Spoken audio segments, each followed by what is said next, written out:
Welcome back to Inherited Dawn, a One Piece podcast. We're breaking down the greatest story ever told, one chapter at a time. Today we are on Chapter 5, The King of the Pirates and the Master Swordsman.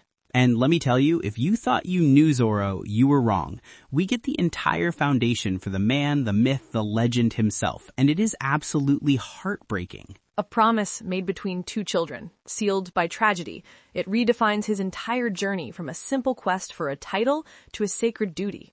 It really does. Look, if you're on this journey with us and you want to make sure you're there for every single promise the Straw Hats make and keep, find that subscribe button. Think of it as making a pact with us to see this thing through to the very end. A pact to witness the dawn. Now, shall we begin? Let's do it. We open right where we left off, with Luffy dragging a blubbering Helmeppo through the marine base. He's got one goal and one goal only. Find Zoro's swords. It's such a simple, direct motivation. Luffy isn't thinking about taking down the base or fighting Morgan. He's not even thinking about liberating the town. He's just thinking about his friend. A friend he met, an hour ago? That's the thing about Luffy. The second he decides you're his friend, that's it. You're in. He will literally tear down a government installation for you. It's a terrifyingly pure form of loyalty. He operates on his own internal moral compass, and right now it's pointing directly at, get the cool sword guy's stuff back. And Helmeppo immediately folds, of course, squeals that the swords are in his room, which leads to this perfect Luffy moment where he just hoists Helmeppo up and uses him as a human shield against the other Marines. It's just genius. It's so pragmatic. It isn't born from malice. The Marines can't shoot without hitting their commander's son.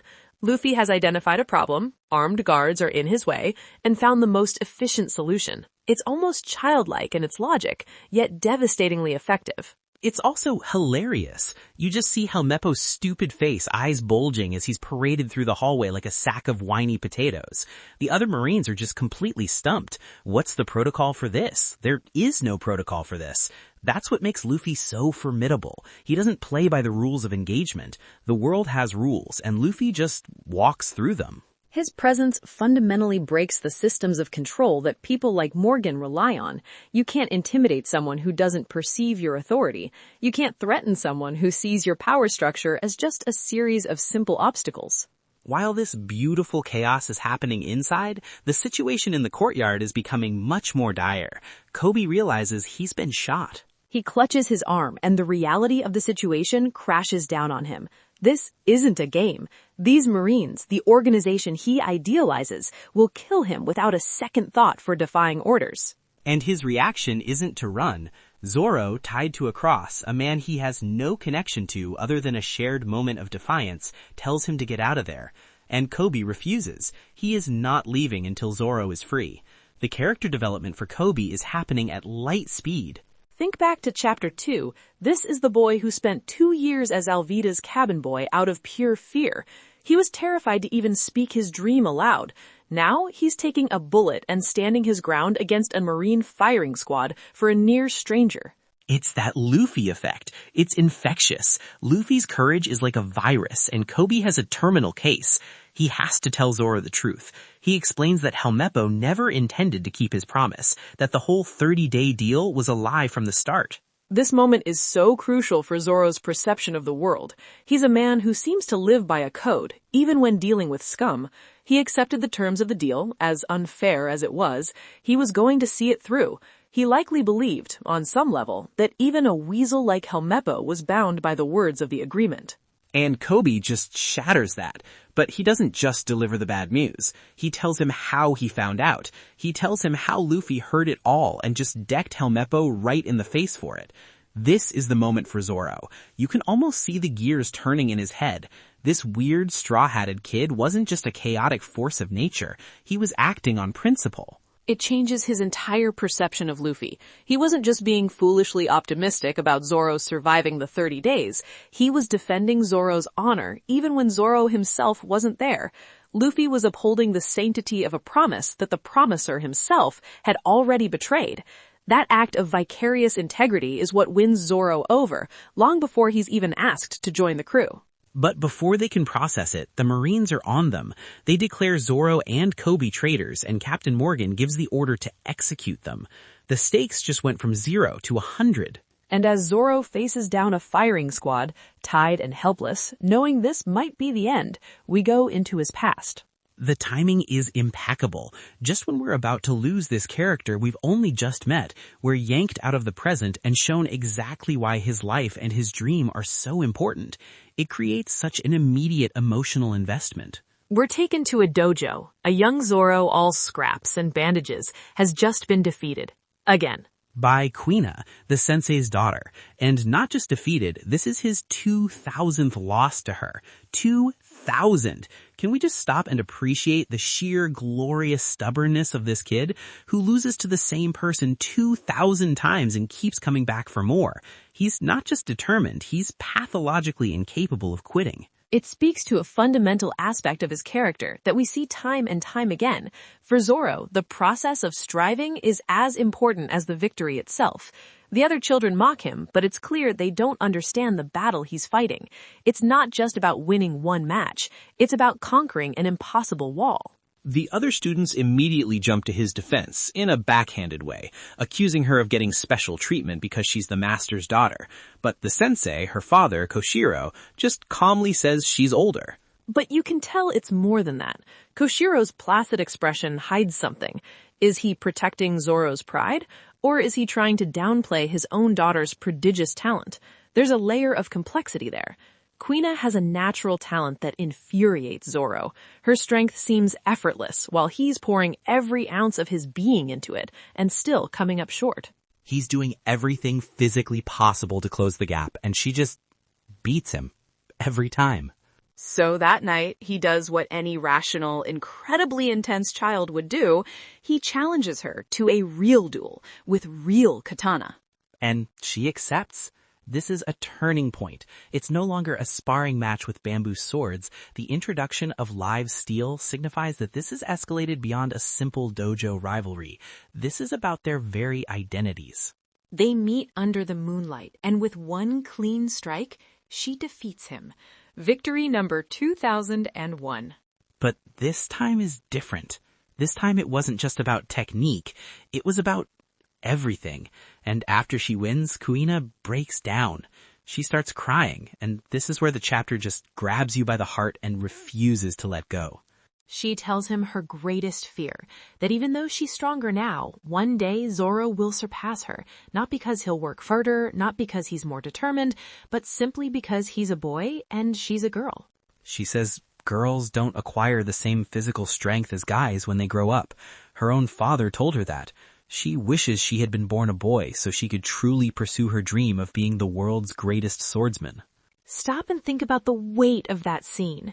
This is a fantastical world of rubbermen and future pirate kings, but this pivotal backstory is grounded in an incredibly real, painful piece of social reality. It's a shocking piece of pathos. Kuina is not defeated by Zoro. She is defeated by a perceived biological and societal limitation. She has internalized this idea that her own body will eventually betray her ambition. It's devastating. She's at the peak of her little world, undefeated, and yet she sees an expiration date on her own greatness. But Zoro's reaction is what solidifies him as a legend. He doesn't comfort her. He doesn't patronize her or say, "Oh, that's not true." He gets angry. He yells at her. He screams at her, "Don't you dare say that. After you beat me. It's like you're saying all my hard work is for nothing."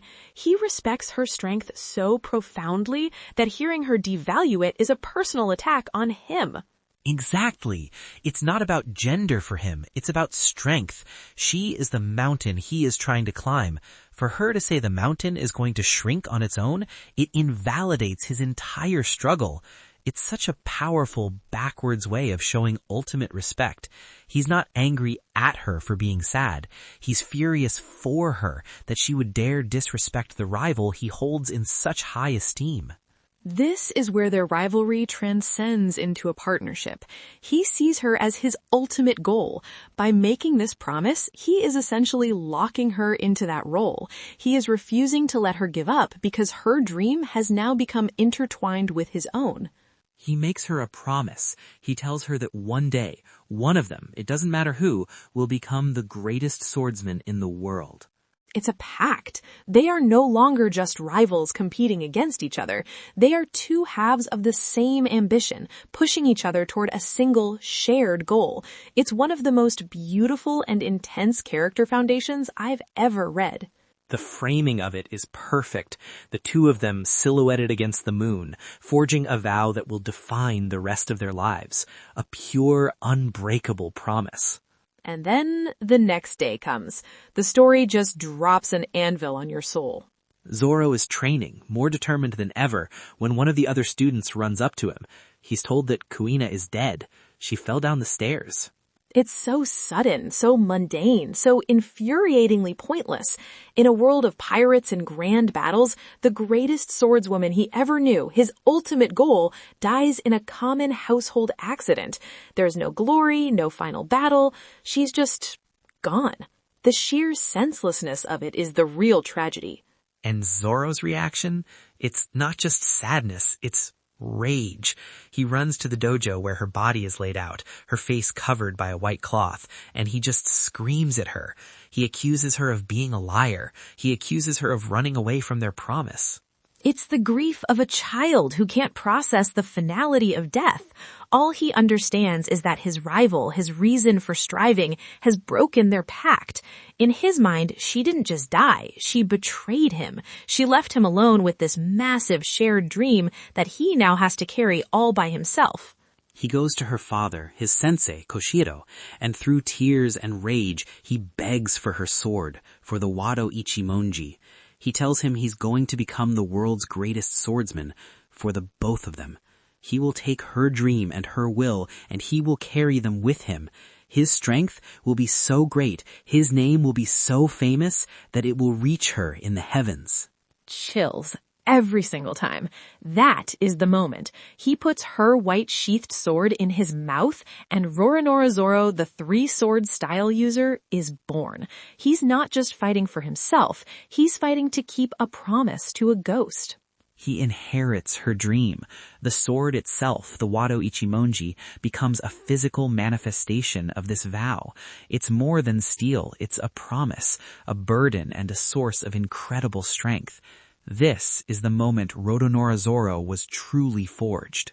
That flashback is one of the most perfect origin stories in all of manga, period. 10 out of 10, no notes. And then we snap back to the present and the rifles are pointed right at him. The juxtaposition is brutal. We've just learned the immense weight of the life he carries, the promise he must fulfill, and now we're forced to watch it be extinguished by a volley of bullets from nameless Marines. The Marines fire. It looks like the end. The promise is about to die with him in a dusty courtyard. And then a flash of red and straw. Luffy appears. He just jumps right in front of Zoro, arms outstretched, taking the entire volley of bullets himself. Boing! The sound of lead hitting rubber.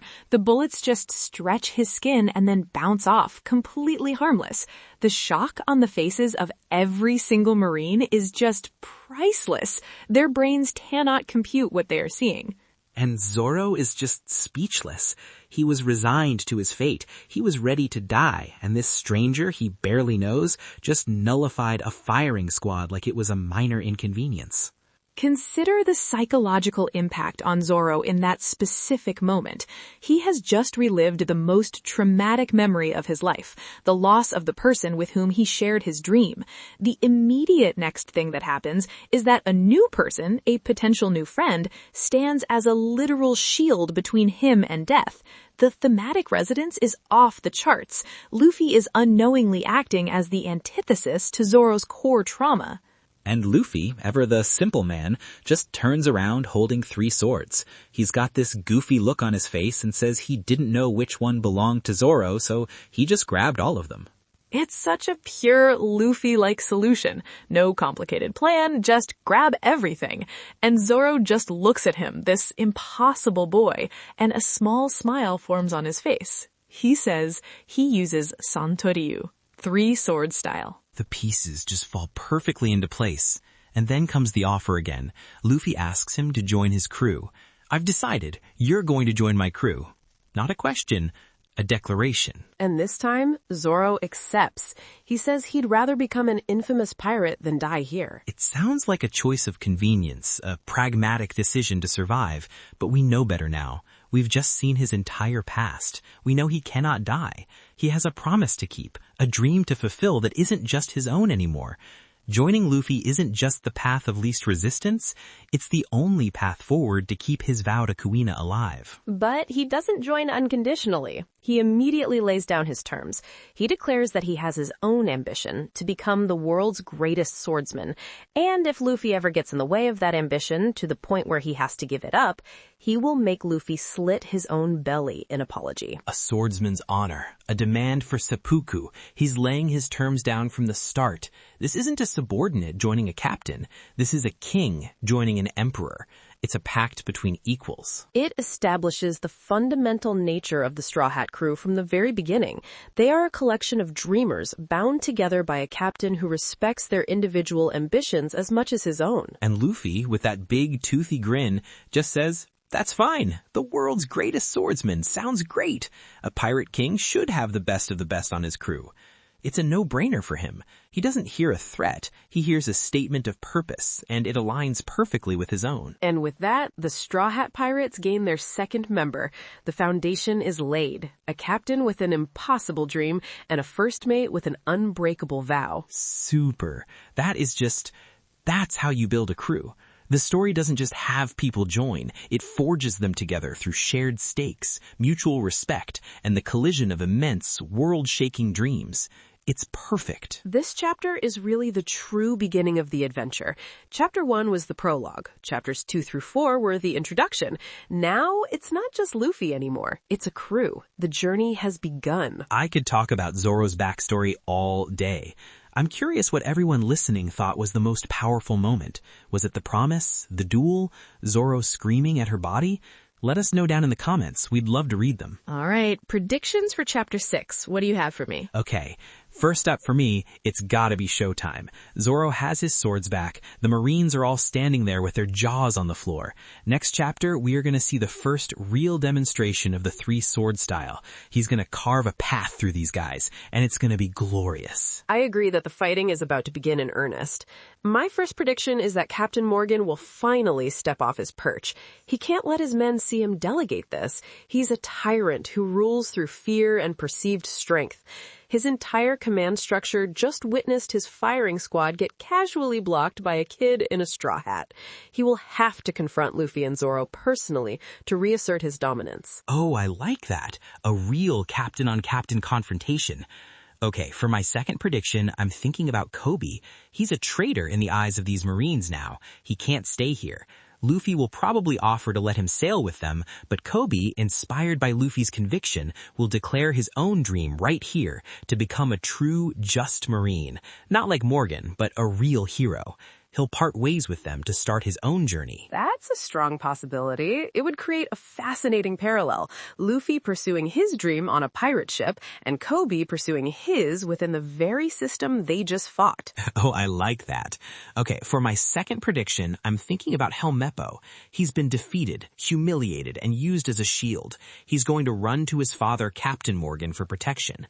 But Morgan will see him as a failure and a disgrace.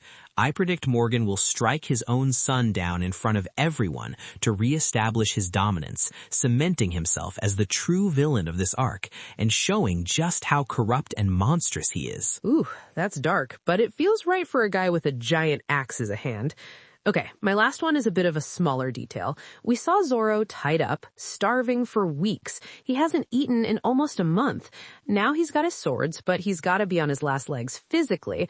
I predict he'll pull off one massive signature move, like an onigiri or something, that just blows everyone away, and then collapse from exhaustion, leaving Luffy to deal with Morgan one-on-one. A final, definitive display of his power before his body gives out. I can see that. It would establish his strength while also maintaining the stakes of his physical condition. My final prediction is about the Wado Ichimonji. Now that we know its history, it's more than just a sword. I think Morgan, with his brute strength and giant axe hand, will try to break Zoro's blades in a clash. I predict he'll shatter the 2 lesser katanas, but the Wado Ichimonji will not break. It will be the first on-screen demonstration of a truly great sword's durability, and, more importantly, a physical representation of Kuina's unbreakable will, surviving even a direct assault from the corrupt authority of the world. Now that's a prediction. The will of a promise being stronger than steel. I love it. All right, that's all the time we have for today. Join us next time as we dive into Chapter 6. Until then, may your own will be inherited.